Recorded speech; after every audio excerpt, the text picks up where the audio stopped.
नमस्कार, welcome back to Arohan lifestyle. तर आजचा दिवस खूप खास आहे कारण आज आहे आषाढी एकादशी आणि आरोहचा दिवस नेहमीसारखाच गोड सुरू झाला आहे। रोज सकाळी तो चिमण्यांसाठी दाणे टाकतो आणि खरंच त्या गोड गोड चिमण्या पण येतात सुद्धा खायला। खरं तर ही त्याची रोजची रिच्युअल झाली आहे। त्याला खूप आवडतं असं चिमण्यांना दाणे टाकायला आणि जेव्हापासून त्याला कळलं की चिमण्या पण येतात मी टाकलेले दाणे खायला, तर तो आता रोजच टाकायला लागला। तर इथं बघताय तुम्ही किती मस्त दाणे टाकतोय तो। उठल्याबरोबर त्याचं पहिलं काम हेच असतं, चिमण्यांना दाणे टाकायचं। आणि इथं बघा त्याच्या छोट्या छोट्या चिमण्या पण आल्या आहेत मस्त दाणे खायला। आजच्या खास दिवशी आम्ही आरवसाठी एक क्यूटचा वारकरी गेटअप केला होता। पांढरं धोतर, फेटा, तुळशीमाळ आणि त्याच्या छोट्या छोट्या हातांनी मस्त टाळ्या वाजवतो आहे, पावली खेळतो आहे। अगदी छोट्या विठू माऊलीसारखा दिसत होता तो। खरंच सांगायचं तर तो एकदम क्यूट छोटासा वारकरी वाटत होता। मग त्याचा आम्ही फोटोशूट केलं आणि आज उपवास होता त्यामुळे आम्ही छान साबुदाणा खिचडी बनवली होती आणि आरामात बसून आरोहने पण खाल्ली, थोडं नाटक करतच खाल्ली। त्याला साबुदाणा खिचडी बिलकुल आवडत नाही त्यामुळे त्याने थोडीच खाल्ली, नंतर पोळी खाल्ली आणि नंतर दुपारी थोडंसं विश्रांती घेतली आणि मग संध्याकाळी निघालो बाहेर कारण आरोहचे पप्पा जाणार होते क्रिकेट खेळायला आणि ते तिथंच साईडला एक सुंदर पार्क होतं। मग मी आणि आरोह गेलो त्या पार्कमध्ये।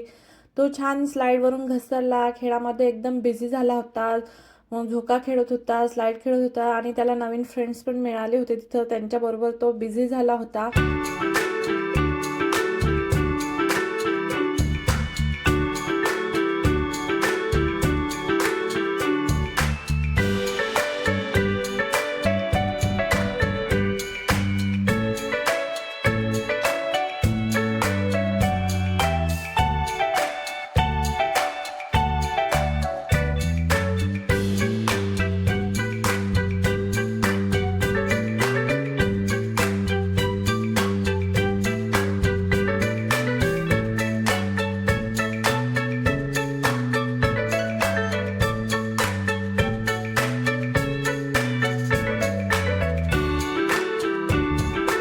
पार्कमध्ये गेलं की आरोहचा चेहरा लगेच उजळतो।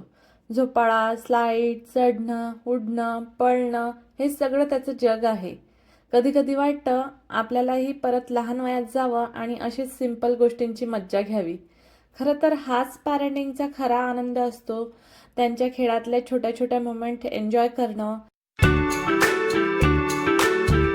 आणि मग तो परत वरचढतो आणि परत घसरण्यासाठी थांबतच नाही। आज त्याने एक नवीन फ्रेंड बनवला आणि दोघं मिळून मस्त रनिंग करत होते।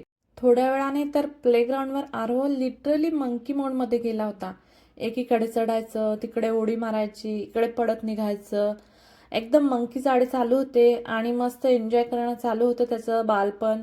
असं वाटत होतं की तो क्षण थांबावा आणि फक्त छोटंसं बालपण एन्जॉय करावं। आणखी एक गोष्ट म्हणजे आरोहला मातीशी खेळायला खूप आवडतं। आज तर त्याने एकदम मनसोक्त माती खेळत होता। हातात माती, चेहऱ्यावर हसू आणि डोळ्यात समाधान। कधी वाटतं मातीशी असं खेळणं म्हणजे निसर्गाशी नातं जपणं। तो क्षण खरंच खूप ऑथेंटिक आणि प्युअर वाटतो।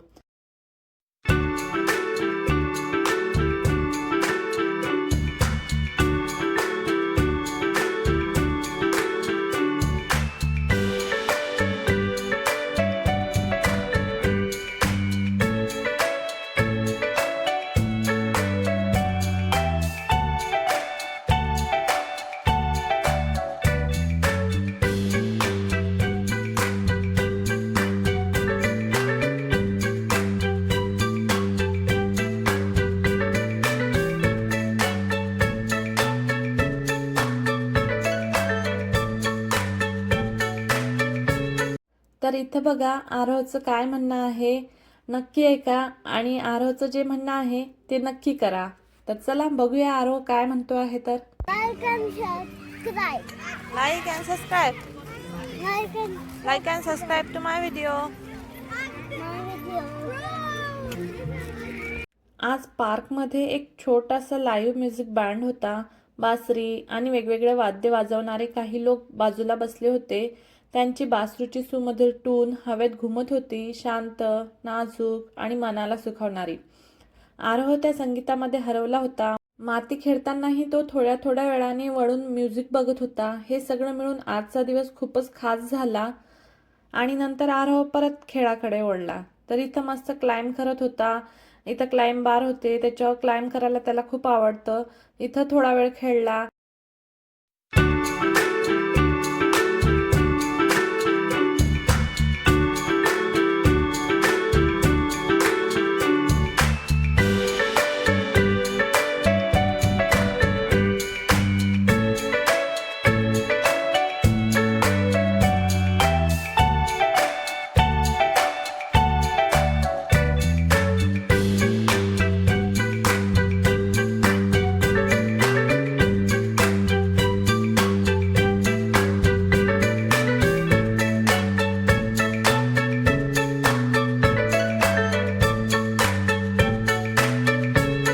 पप्पाची मॅच संपली आणि पप्पा आले आम्हाला घ्यायला पार्कमध्ये. मग आम्ही सगळे एकत्र झालो, थोडंसं बोललो, हसलो आणि मग परत घरी निघालो. तर हा असा गेला आमचा एकादशीचा दिवस. साधा पण खूप छान. चिमण्यांचे दाणे, छोटा विठ्ठल, उपवासाचं जेवण आणि आरोची धमाल. ब्लॉग आवडला असेल तर लाईक करा आणि आरोहन लाईफस्टाईलला सबस्क्राईब करायला विसरू नका. पुन्हा भेटूया अशाच एका नवीन ब्लॉगसोबत.